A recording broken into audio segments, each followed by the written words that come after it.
पता नहीं क्या आगे उन्होंने सोचा था, और यहाँ पर आकर के उन्होंने अपना चातुर्मास स्थापित किया। उन्होंने चातुर्मास की धुन लेकर के इधर आई थी और यहाँ पर रह करके देखा। थोड़े दिन उनके मन में थी अगर मैं बहुत जल्दी ठीक हो जाऊंगी, यहाँ आने के बाद ठीक भी हो गई थी माता जी, और उन्होंने सोचा था कि मैं ठीक हो जाऊंगी तो सठखंडा नमाजी महान बड़े बड़े ग्रंथों का अध्ययन करूंगी।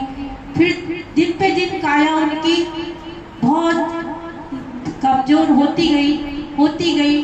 तब उन्होंने निर्णय ले लिया कि मुझे अब अपनी आत्म साधना में लग जाना ही ठीक है, और वो आत्म साधना में लग गई। और 15 दिन पहले उन्होंने अनाज का त्याग कर दिया था, धीरे धीरे फलों का त्याग कर दिया, धीरे धीरे उन्होंने रस का त्याग कर दिया, धीरे धीरे उन्होंने छाछ का भी त्याग कर दिया, दूध का त्याग कर दिया, और आखिरी 2 दिनों में उन्होंने पानी का भी त्याग कर दिया। और मन में बहुत अच्छे निर्मल भाव थे। 7 तारीख को मुझे कहा माता जी ने कि आज मेरे लिए माला बंद कर दो, आज कोई माला नहीं फेरेगी। उस दिन हम लोग ने माला फेरना बंद कर दिया और माता जी ने कहा मुझे समय देना, तुम दोनों मेरे पास बैठोगे। दीदी को भी बोला आज पूजा पाठ बाद में कर लेना और तुम दोनों मेरे पास बैठो। और हम लोगों ने वैसा ही किया। माता जी से धीरे धीरे हमने पूछा माता जी आपको कोई चिंता तो नहीं है, कोई विकल्प तो नहीं है, क्षेत्र संबंधी तो कोई विकल्प नहीं है? तो उन्होंने कहा नहीं मुझे तो कोई विकल्प नहीं है, मैंने सारे विकल्प तक जीत लिए और जो होना होगा वो सब हो जाएगा अपने आप आशीर्वाद से। महाराज जी के आगे सब कार्य होते रहेंगे।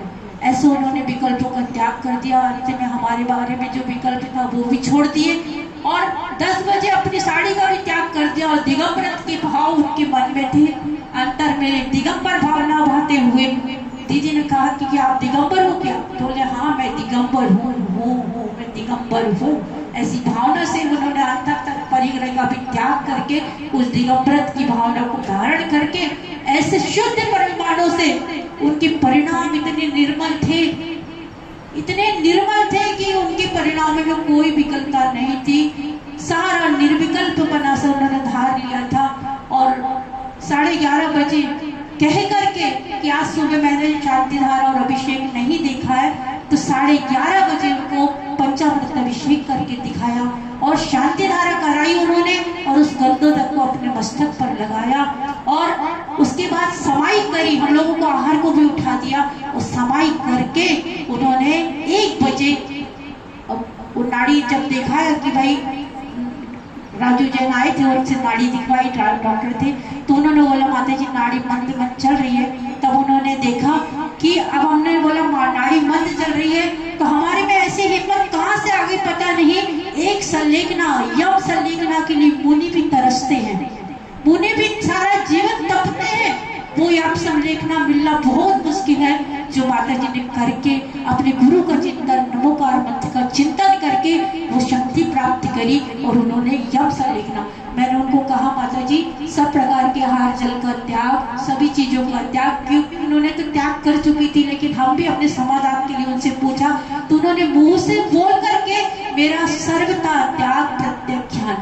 और मैंने उनसे कहा कि आपकी नियम संलेखना, माता जी कहती नहीं मेरी यम संलेखना बोल करके दीदी बोलने लगी नमोकार मंत्र बोलो माता जी मेरे साथ साथ, हमारे साथ साथ। तो हम दोनों ने नमोकार मंत्र शुरू किया तो माता जी ने अपने मुख से पूरा नमोकार मंत्र बोला और नमो लोए सब साहुणम में उनके प्राण निकल गए, चले गए।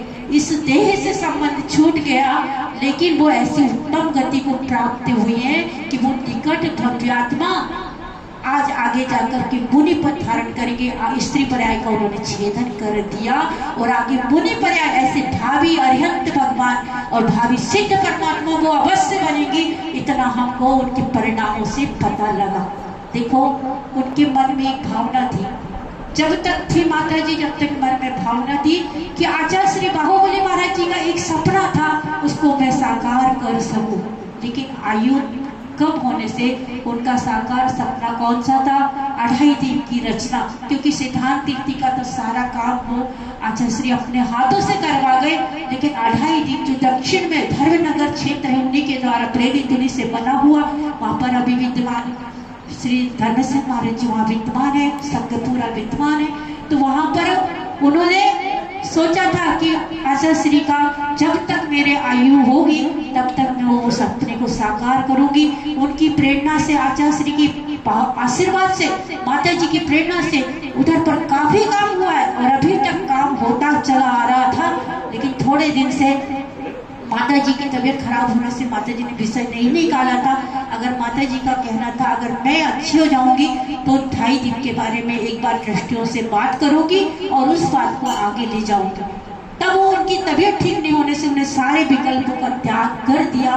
माता जी का ये सपना था कि गुरु का सपना मैं साकार करूं। अभी तक 2.5 दिन का काम वहाँ चालू था, थोड़े दिन से चल रहा है लेकिन अभी गति नहीं है। तो अभी उस 2.5 दिन की रचना के लिए हमारे ट्रस्टियों ने एक निर्णय लिया है कि वो अकृत्रिम जिनालय, उसमें 398 जिनालय भगवान विराजमान होंगे, पंचमेरु के 80 जिनालय भगवान विराजमान होंगे।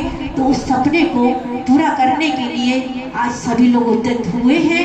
हमारे धर्मनगर से, धर्मनगर के अध्यक्ष श्रीमान राव साहब पाटिल, श्रीमान गुणधर जी उपाध्याय और भी उनके सहयोगी सभी लोग यहाँ पर आए हैं कि वो काम साकार हो जाए। और हमारे सिद्धांत तीर्थ के सारे ट्रस्टीगण, श्री राकेश जी, श्री अध्यक्ष प्रधान जो है श्री राकेश जी और हमारे कोषाध्यक्ष श्री देवेंद्र जी और सभी ट्रस्टियों का एक कहना है कि जो अकृत्रिम जिनालय आचार्य श्री बाहुबली माँ जी के पावन प्रेरणा से शुरू हुआ था, माता जी वो सब